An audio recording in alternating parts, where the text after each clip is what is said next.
पूर्ण गेलेला आहे, पण तो आवाज मला तुमच्यामध्ये दिसत आहे. हा मुंबईचा आवाज आहे. या शाखेत नवीन झाल्यानंतर मला वाटतं मागच्याच महिन्यात उद्धव साहेबांनी याचं उद्घाटन केलं. मी आधी आलेलो आहे, निष्ठा यात्रेत आलेलो आहे, त्याच्याही आधी आलेलो आहे. आणि आपण सर्व आज जे इथे आलेलो आहोत ते एका महत्त्वाच्या लढाईसाठी, ती म्हणजे येणारी निवडणूक. किती तारखेला निवडणूक आहे माहितीये का? 15 काय? हा, नाही तर मार्चचं तुम्ही बघाल. पण जरी गंमत जम्मत जरी 1 मिनिटासाठी बाजूला ठेवली तरी सगळीकडे मी 5-5 मिनिटं बोलतोय, 2-2 मिनिटं बोलतोय, कारण मला सगळीकडे मुंबईत जायचंय, गल्ली गल्लीत जायचंय आणि वातावरण पाहायचंय. हेच वातावरण मला सगळीकडे दिसत आहे. वातावरण सगळे एकत्र आलेलो आहोत. युती झाल्यानंतर शिवसेना, उद्धव बाळासाहेब ठाकरे आणि मनसे, कदाचित 20 वर्ष आपण वेगळे असू तरी आता मनोमलन एवढं झालेलं आहे, मला 2 कार्यकर्त्यांमध्ये फरकच दिसत नाही. मला वाटतं ही खूप चांगली गोष्ट आहे, कारण मुंबईसाठी आपण एकत्र आलेलो आहोत. एका बाजूला आपल्या सर्वांना माहिती आहे, आपण होर्डिंग्सवर बघतोय उद्धव साहेबांनी केलेलं काम.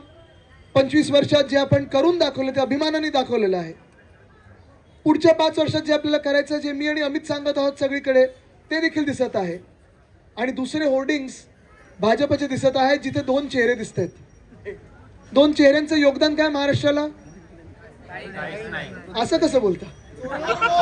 आहे ना, 2 पक्ष फोडले, राजकारण गढूळ केलं, अच्छे दिन आने वाले थे, हा, उद्योग धंदे सगळे इथून पळवून दिले.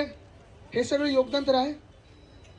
आणि त्याच्यात सगळ्यात मोठं योगदान त्यांचं हे आहे की गेल्या 1.5-2 वर्षामध्ये आपल्या मराठी माणसाला, आपल्या संस्कृतीला, आपल्या मुंबईला यांनी धोका निर्माण केलेला आहे.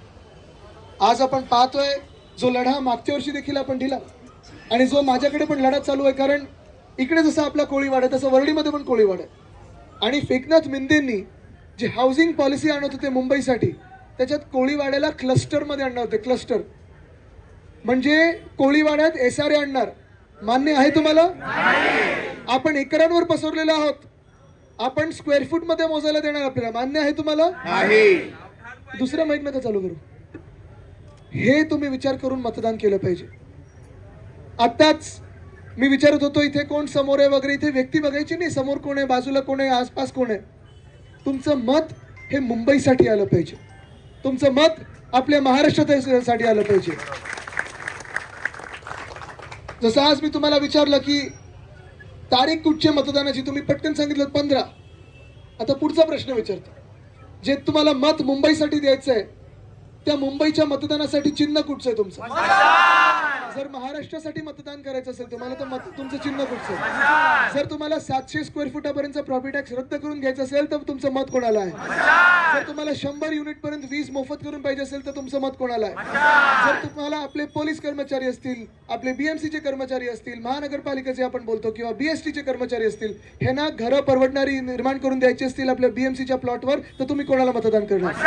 जर तुम्हाला मोफत बसेस या महिलांसाठी सुरू करायचं असेल तर तुम्ही कोणाला मतदान करणार? जर आपल्या कोळी महिलांसाठी सन्मान निधी सुरू करायचं असेल तुम्ही कोणाला मतदान करणार? जर तुम्हाला उद्धव साहेबांसाठी मतदान करायचं असेल तर तुम्ही कोणाला मतदान करणार? जर तुम्हाला राज साहेबांसाठी मतदान करायचं असेल तुम्हाला कोणाला मतदान करायला? जर वंदनीय हिंदू सम्राट बाळासाहेब ठाकरेंसाठी मतदान करायचं असेल तर तुम्ही कोणाला मतदान करणार? मशाल पक्का आहे ना?